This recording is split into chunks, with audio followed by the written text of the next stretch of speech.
Tanggal 25 Mei 2023, apa kata berita kembali untuk siaran tengah hari anda? Apa khabar penonton di rumah? Kami harapkan baik-baik sahaja. Hari ini hari Jumaat yang barakah, kita bersihkan hati, kita mulakan hari baru dengan kita panjatkan doa-doa kepada insan yang kita sayang. Hari ini, saya Nur Akhleh Nordin akan bersama dengan anda sehingga hujung siaran. Ada kaum-kaum Adam di luar sedang bersiap, sedang wangi untuk pergi ke masjid bagi menunaikan solat Jumaat, dan juga kepada isteri-isteri yang mungkin tengah memasak juadah tengah hari untuk suami balik solat Jumaat, dan juga untuk anak-anak yang sedang bercuti. Saya ucapkan selamat menjalankan tugas anda sebagai suri rumah, sebagai ibu, sebagai isteri dan sebagainya. Baiklah, sebelum kita mulakan, kita saksikan dahulu laporan ringkas yang telah disediakan oleh kami.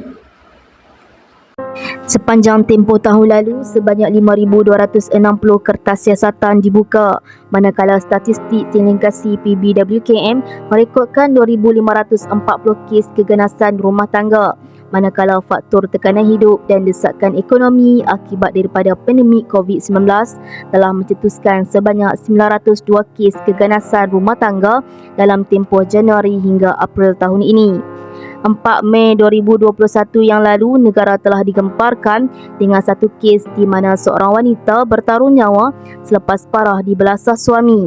Mangsa berusia 43 tahun yang sedang hamil 4 minggu dilaporkan kritikal apabila mengalami kecederaan parah dengan tengkorak kepalanya terpaksa dibuang akibat pendarahan selain rahang, tulang belakang serta rusuknya retak. Perasaan takut dan terperangkap bersama di rumah menyebabkan mereka ini tiada tempat mengadu. Justeru, perlukah mereka ini berdiam diri tanpa mengadu kepada sesiapa, dan benarkah suami pukul isteri adalah aibnya harus ditutupi?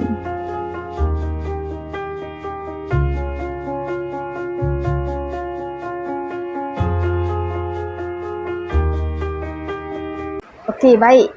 Serba ringkas laporan yang disediakan bagi pembuka topik kita hari ini berkaitan dengan benarkah suami pukul isteri adalah aib yang harus ditutupi. Menakutkan, menyeramkan dan juga mengarunkan bila kita tengok paparan berkaitan dengan keganasan rumah tangga sebentar tadi. Seperti di hujung paparan itu tadi, kita sebenarnya bukan mahu menuding jari kepada sesiapa, tetapi lebih kepada mencari solusi terhadap kes keganasan rumah tangga yang semakin berleluasa sekarang. Tular di media sosial mengenai seorang wanita yang mendedahkan dirinya telah dipukul oleh bekas suami yang juga merupakan pelakon terkenal. Namun, adakah tindakan tersebut dianggap sebagai membuka aib? Tanpa kita sedar, dalam hubungan suami isteri, antara perkara dilarang adalah mendedahkan aib pasangan masing-masing kepada orang yang tidak mengetahuinya.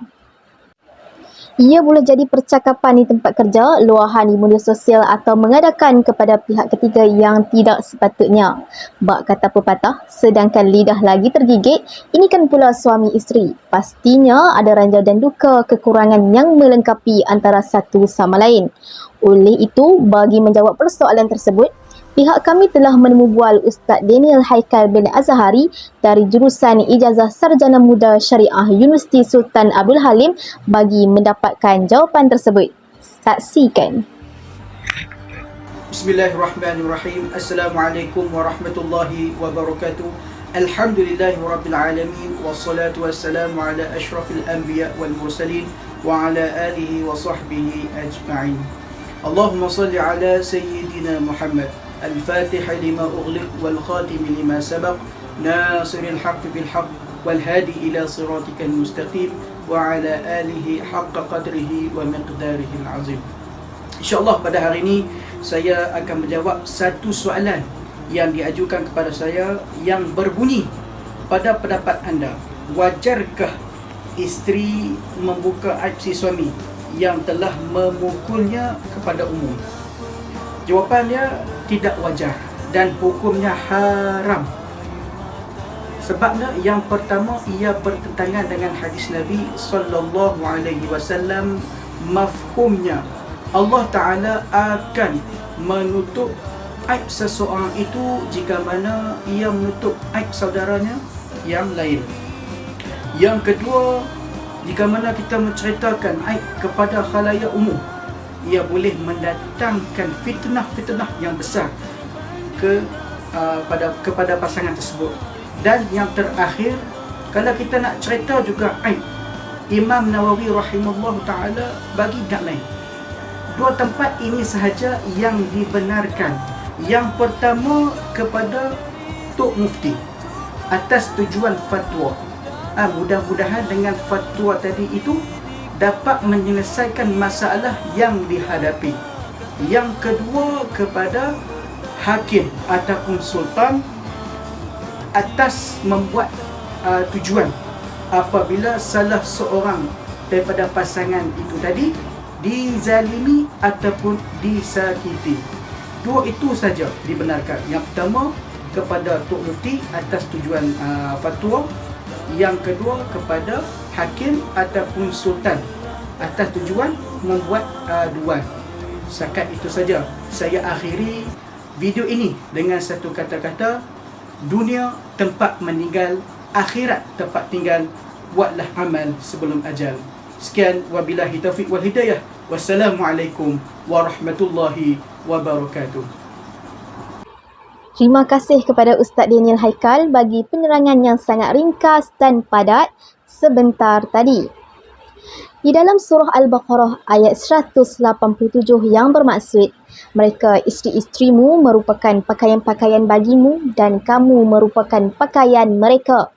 Ayat itu mengisyaratkan suami atau isteri adalah pakaian yang sepatutnya dijaga dengan cermat dan menutupi hal peribadi agar tidak diketahui orang lain. Jika seorang suami atau isteri mendedahkan aib pasangannya tanpa sedar, mereka membiarkan diri seolah-olah tanpa berpakaian. Okey, baiklah. Sebelum itu, kita nak dengar juga apa kata orang ramai dengan topik kita hari ini. Jom kita dengarkan.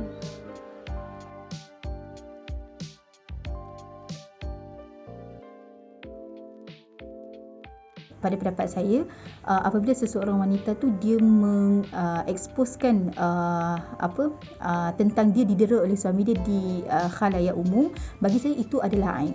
Kerana apa? Kerana benda tu sepatutnya tak perlu diekspos, tapi perlu dibawa kepada tempat yang sepatutnya dia luahkan.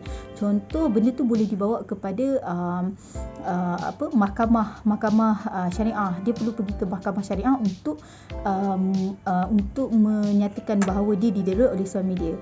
Itu adalah sebaik-baik tempat lah yang perlu dia expose tentang keburukan suaminya.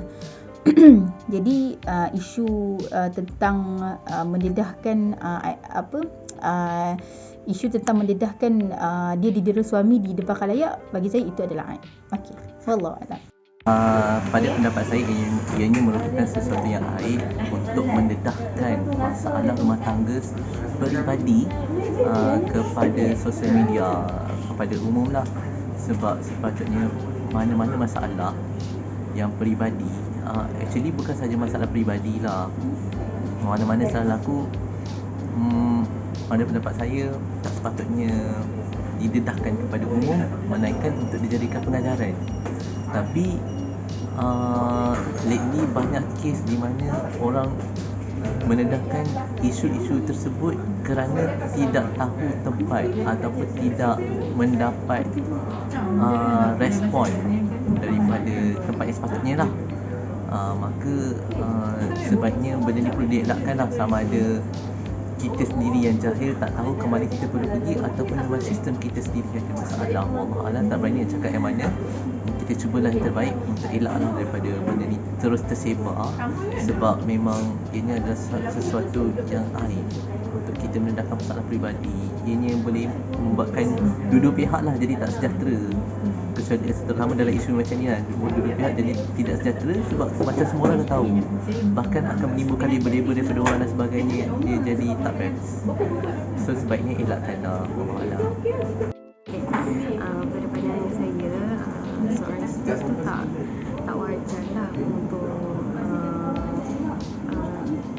share berkenaan dengan rumah tangga, especially berkenaan sikap suami dipublikkan, especially dekat Facebook, TikTok TikTok ke apa kan, kadang-kadang kita nak buat konten kan, tapi benda tu bukannya saya faham sebagai seorang isteri kita rasa macam nak ada tempat luahan kan, tapi bukan dekat media sosial, sebab boleh menjadikan orang lain dia salah faham benda yang kita nak cakap lain, tapi orang lain salah interpretasikan benda tu kan. Jadi kalau kita ada masalah rumah tangga, kita patut fikir dekat orang yang pakar dalam tu. Sekarang ni kita dah ada partner counselling bahagian rumah tangga, kita boleh pergi, kita boleh kalau kita Google pun dah ada dah sekarang ni macam mana kita nak maksud saya pergi dekat kaunselor yang betul, bukan dengan luahan di public macam tu. Jadi kalau kita ada masalah, jadi jangan kita luahkan dekat media sosial lah, cari pada orang yang berkelayakan untuk dengar. InsyaAllah, wallahu alam.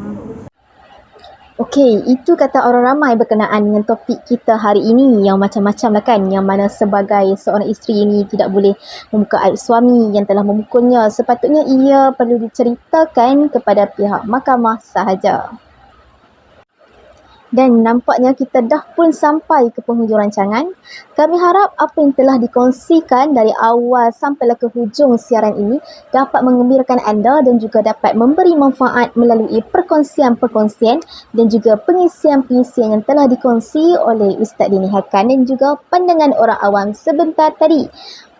Dan Assalamualaikum, berjumpa lagi di hari yang akan datang.